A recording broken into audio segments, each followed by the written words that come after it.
Hey, I'm JR Lay. Welcome back to another episode of the Level Up Business Podcast. In this episode, we are going to explore how the world of B2B marketing has changed. But more importantly, we're going to provide you a path forward beyond the confusion, beyond the chaos of change, so that you can confidently continue to level up your business. But first, speaking about change, I'd like to invite you to get a copy of my best-selling book, Banking on Change. It is the entrepreneur's guide to unlocking and achieving exponential growth in the age of AI. Text me 832-240-1922, and I will text you a copy so that you can level up your mind, level up your marketing, level up your sales, so that you can level up your business and your life. Now, joining me for today's conversation is Megan Bowen. Megan is the CEO of Refine Labs, a B2B demand gen agency. Welcome to the show, Megan. It is good to share time with you today. Thank you for having me. Looking forward to the conversation. Well, I know you have been extremely busy. You've been at an event, you have hosted events and dinners, and you've also been sharing a great amount of perspective on LinkedIn around how the world of B2B marketing and branding is continuing to transform. Before we get into that, what are you most excited about right now? What's giving you a lot of positive energy to get started? I think what's giving me a lot of positive energy is we are on the brink of another big change in everything in the world, it feels like. From an economic, political, business, then you get into the weeds of B2B, how marketing is executed and measured. I think one of my best skills is adaptability. So when I see change on the horizon and you know the status quo being disrupted, I love to be a part of shaping what the future looks like and helping people navigate the change. And so I know sometimes it can feel overwhelming or scary, and AI is the hot topic, and there's a lot of doomsday sayers, claiming AI is going to be the end of the B2B marketer or the designer, what have you. I don't believe any of that to be true. And so I'm excited for how things are changing. And, I always try to be thinking 2 steps ahead. And so I'm trying to think, how is this going to play out? How can we prepare ourselves in our business? How can we help our customers succeed in their businesses? And how can I apply, my experience in change management to be a positive force in capitalizing on the change and not being afraid of it? Let's just pause on that point, because you talked about one of your skills is adaptability. And it is a skill. One of the things that I wrote about in Banking on Change was the formulaic approach to where EQ plus AQ is going to be greater than IQ.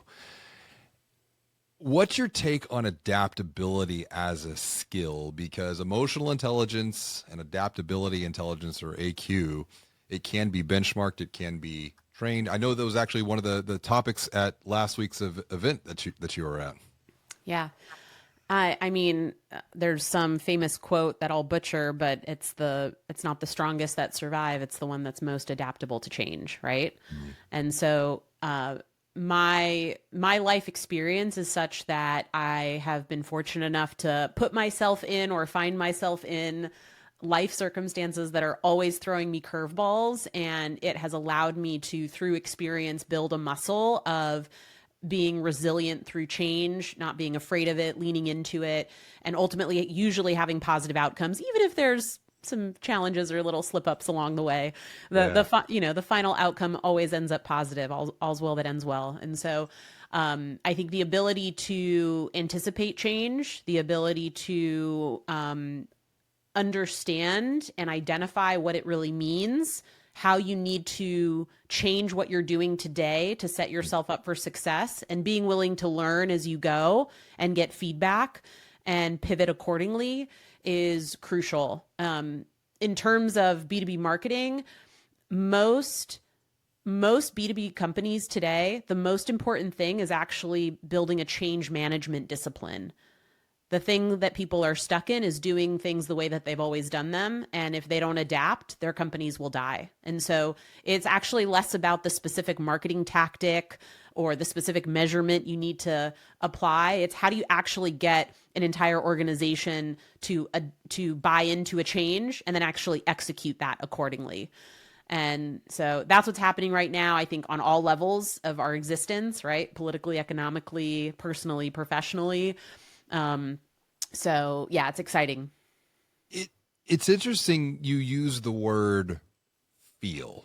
You said it feels like we're on the precipice of a big change. And coming back to your point about building a change management practice Mm-hmm. in B2B marketing within brands, I think one of the models that I wrote about in Banking on Change was there are 4 steps. And I'd love to get your take on this, and maybe we can dialogue on this. Yeah. Step 1 is to help others see things differently, pattern matching, learning, as back to your point, always being curious. Mm-hmm. Because when you begin to see things different, the second step is you're going to think different, new thought patterns. And so when working with leaders, I'll ask them, okay, great. You're going to see something different. Like, for example, you're at an event, you're going to see something different. And it's so much fun doing this from the stage because I'm like, you're all here. You're seeing something different. Yeah, I am. So are you thinking about things differently? Yeah, I am. So what's going to happen next? And it's this like knee-jerk reaction. Everyone says, I'm going to act. I'm going to do something different. Like, are you? And they look a little puzzled. And I'm like, because to bridge the gap between the thought and the action, you can have the logical thought that you need to do something different, but you're not going to take action until you feel different.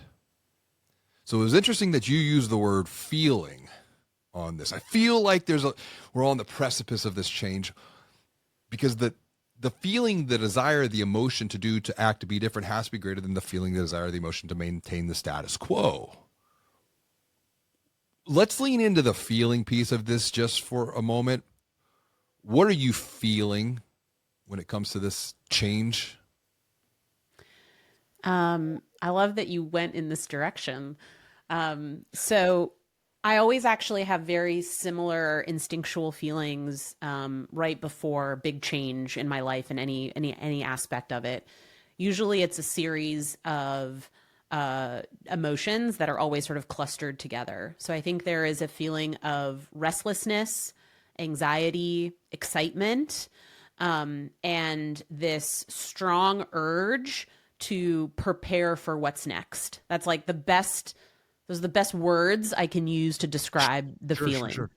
And I think that ultimately you make up a really great point. When you think about like change management in any large organization, you have to have really motivated change agents that are willing to put everything on the line to push a company forward because it's easier and safer to just do the same thing and fall in line than advocate for what is really necessary. I have always been what I considered a change agent in every chapter of my career. And I've been able to accomplish a lot of great things, but it's also resulted in various failures and departures from companies, right? As a result, if you're going to take the mantle on, you have to be willing to accept the consequences. And so, in terms of, what I'm feeling, Yeah. those are the things that I'm feeling, and it inspires me to take a step back and reflect on what I'm then seeing and experiencing and put a game plan together of how I want to move forward. That's interesting. Is it intuition, perhaps? And I think also this practice of taking a step back and reflecting. Because I think if we get so busy doing the thing that if we don't take the time to pause and to review and to reflect, we miss the greatest opportunities because it's in the reflection that we pattern match and we gain new perspective and we gain new insight, we gain clarity, and that provides that path forward to see, to think, to feel different, to then do different through the next iteration. So let's just reflect for a moment. When it comes to B2B marketing, what has changed over the last 3 to 5 years? What's been the biggest shifts that you're seeing? Yeah, let's use the big shiny object, right, in B2B marketing right now, which is AI. And this is a great example of the point that I'm trying to communicate. So AI tools have been being released for the last couple of years, And we're kind of in I think the beginning frenzy of this shiny new object. And if you are on LinkedIn and you kind of believe what you're reading about how people are talking about it, you would think, oh my God, everybody has this all figured out. They've fully integrated AI into their GTM. What does that even mean, right? And if I'm not using AI, so I'm falling behind, or we're not going to be able to achieve our goals because we haven't figured this out. And all that's actually happening is people are leveraging AI to do the same exact shit that they've been doing for years and years and years. They're just using the tool and posturing and trying to present as if they have it all figured out. And what I'm doing is saying, I'm actually more interested in how is AI actually going to change how people consume information and find out about new products and services. How is AI actually going to change how businesses allocate capital resources to achieve financial goals, right? What industries or products or services are going to be totally disrupted and irrelevant in 5 to 10 years because of AI? And which ones are actually going to require significant evolution to survive? Which new ones will be created as a result, right? Those are the more important and interesting questions, not how can I use AI for sales outreach, or how can I use AI for content production? And so what I'm trying to do is sit back and it's not to say that we're not leveraging various AI tools to be more efficient here and there. Of course, that's the easy stuff. It's not groundbreaking or that exciting. But I'm actually trying to take the time and observe and develop a perspective on answering those bigger questions that I just laid out. So it's a more, dare I say, is it more philosophical, anthropological, thinking about your thinking, metacognition here? I think it's just more strategic. Instead of getting all wrapped up into what tool am I going to use to deploy this strategy, I'm trying to get ahead of how are some of the fundamental aspects of how B2B markets operate going to be impacted. And once I have clarity on how I see that playing out, what do I believe are the strategic moves? I run a marketing agency. A very common trope out there right now is, oh, AI is going to eliminate the need for a marketing agency. It's like, probably not. But what services an agency provides and the value they provide and their business model is probably going to change and be disrupted. So let's have that conversation instead of the surface level conversation with the, conclusions that people are jumping to that I don't think they're not really thinking through. How much is mindset playing into this? Because you recently posted something about abundance, and the way that I think you framed the challenge here when thinking about this, and if you're reading and scrolling and it becomes doom scrolling, it's like the sky is falling. It's like, hold on, wait a minute. If you're looking at the world through that lens of scarcity, of course, that's going to be your perception. But if you take a different approach, and I think to your point, it's like I'm trying to gain a perspective, and perspective is the sum of context and framing. So you're looking at this from a completely different lens, and if you already have a natural growth mindset, abundant mindset, you're going to completely be playing a different game already. What's the difference here? And maybe the deeper question is, okay, if you're stuck in scarcity, how do you shift from scarcity into abundance from just a matter of thinking and perspective as a whole? Yeah. I mean, there's a lot of scary stuff going on in the world right now, and there's a lot of reasons that people are fearful and, worried. And so there is validity to those feelings that people have. However, my perspective is we're entering a new era of our sort of civilization and society where a lot of the constructs that got us here are going to be destroyed and broken down, but in service of building back something that's better. Will it be painful as we go through the cycle of destruction and rebirth? Totally. But I do believe that the final outcome of the cycle will be a positive one. I don't know how long it's going to take, and I'm prepared if I get, caught up in the collateral damage. Who knows? None of us are safe, but I can't worry about those things because they're not outside of my control. And so despite how the world wants to operate or how the media wants to make us feel, I have a choice in how I decide to show up in terms of my own mindset. And so I've always believed that you can create win-win-win outcomes. I've always believed that if you focus on doing the right thing, that you will be rewarded eventually, even if not immediately. I have a long game mindset. I think it takes people to go on their own personal transformational kind of spiritual journey to come to those conclusions on their own. I don't think you can tell someone to change their mindset and they change it. It's a very personal journey that each person has to take on their Okay. own. But you can talk about those things as the catalyst to open people's perspective and decide that they want to move in that direction. There's definitely a spiritual undertone here, and it's so interesting. It's like, and that was what the whole, as the impetus for me launching Level Up Business was. I got literally drained at a soul level trying to inspire change with leaders who were not interested in change at all, and it was showing up in my health. It was showing up in my family, my marriage, my kids, like literally my young, and he's so intuitive, he's so empathic. He's, Dad, you come home with a dark cloud over your head. Like he could see, he could sense, he could feel that. Mm-hmm. But it's back to, I think, what you're talking about. You're showing up in service. And then you said something interesting. I don't even think you might not have seen my shirt. Oh, I didn't. Do do the right thing. So let's pause because you mentioned something about constructs, and perhaps another word we could use is belief systems, Mm-hmm.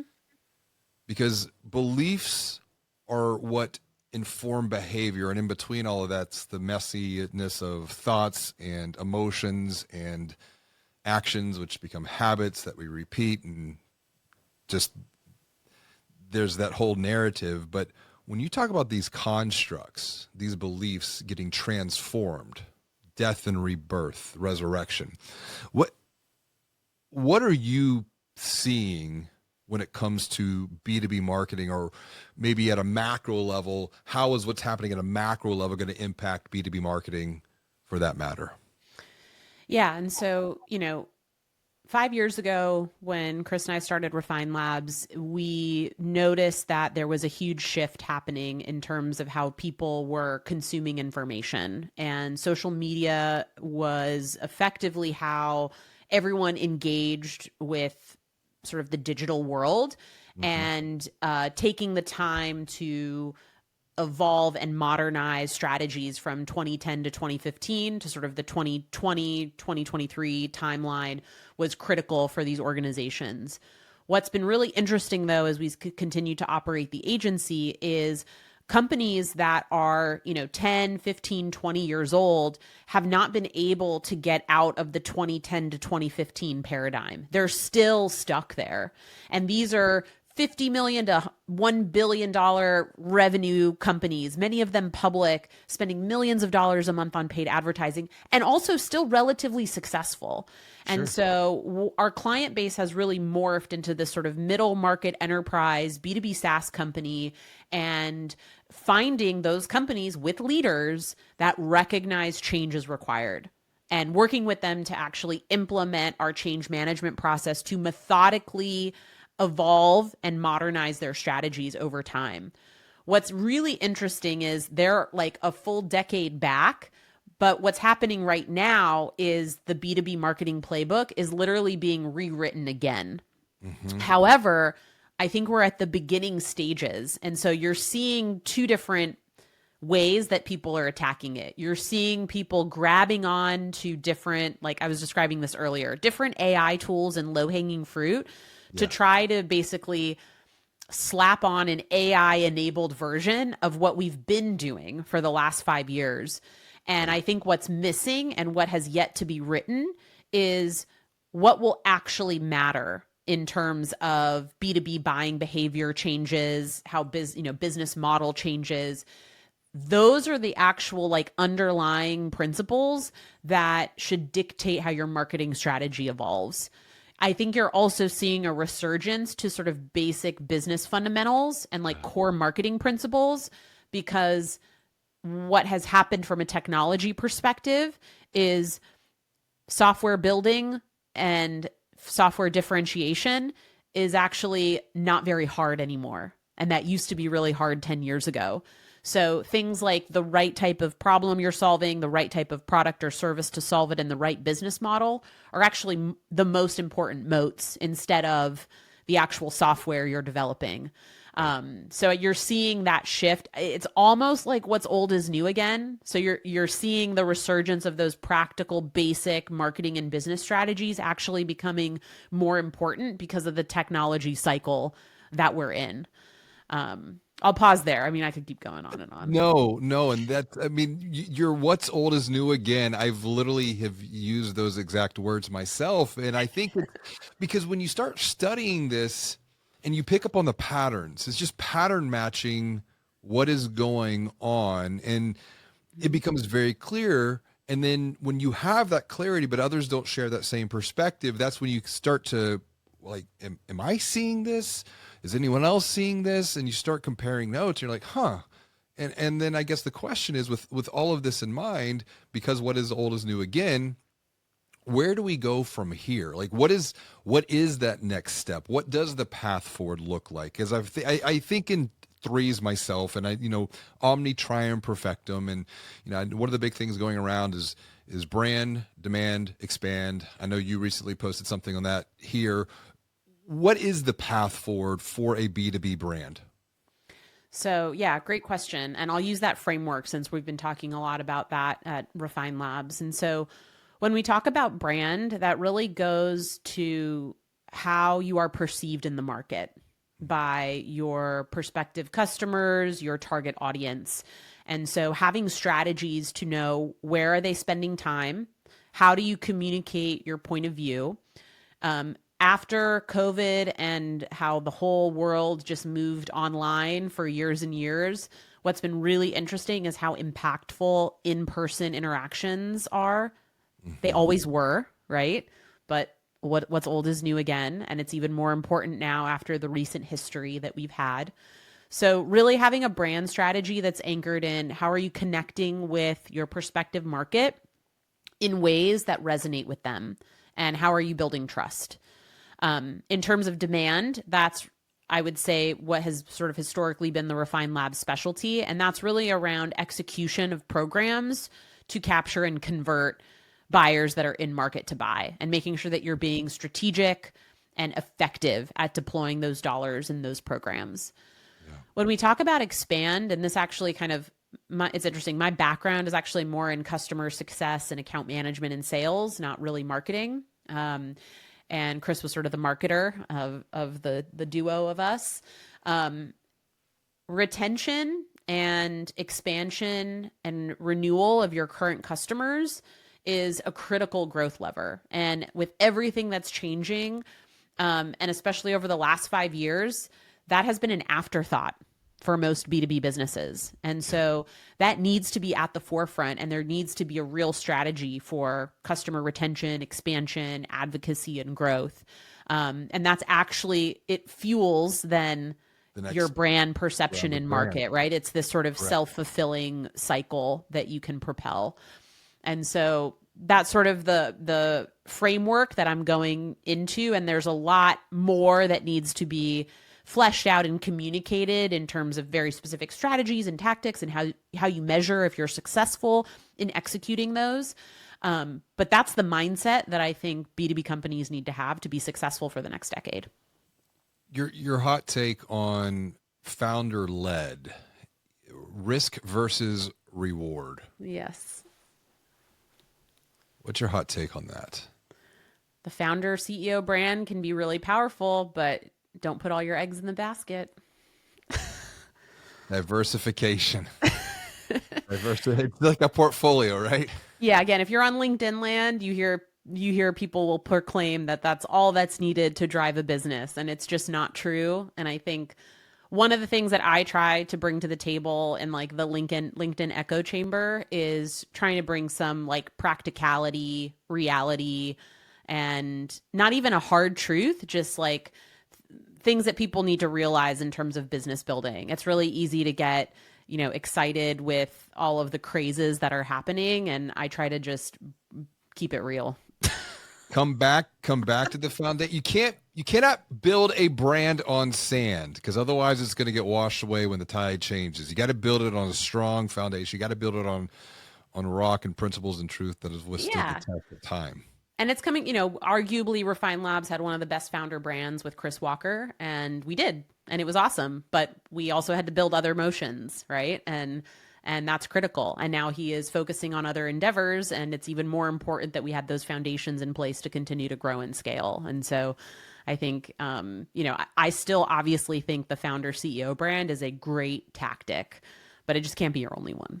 No, it's definitely diversification. Megan, this has been such a great conversation. I appreciate the perspective that you have shared here today, your unique wisdom. If someone is listening, they want to connect with you, continue the conversation, what's the best way for them to reach out and say hello? LinkedIn is the only social media platform I've ever been on, so find me there. Wow.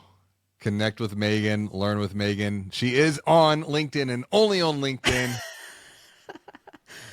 I'm right there with you. That's my prime. I have a Facebook page or account. I never set up Facebook. Yeah.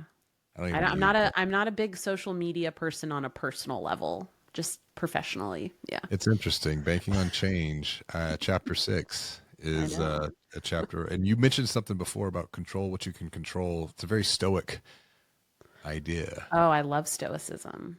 Okay, we're gonna pause right there. You and I are gonna have to come back and have another conversation on another on that whole topic through the Yes. context of B2B marketing and brand, because chapter 6, I gotta get you a copy of the book. Chapter 6 is about digital stoicism. There you go. There you go. Yeah. Megan, this has been great. I really appreciate it. And speaking of the book, if you want to get a copy, send me a text, 832-240-1922. I'll send you a copy of Banking on Change. It is the entrepreneur's guide to achieving exponential growth in the age of AI. You don't have to do this alone.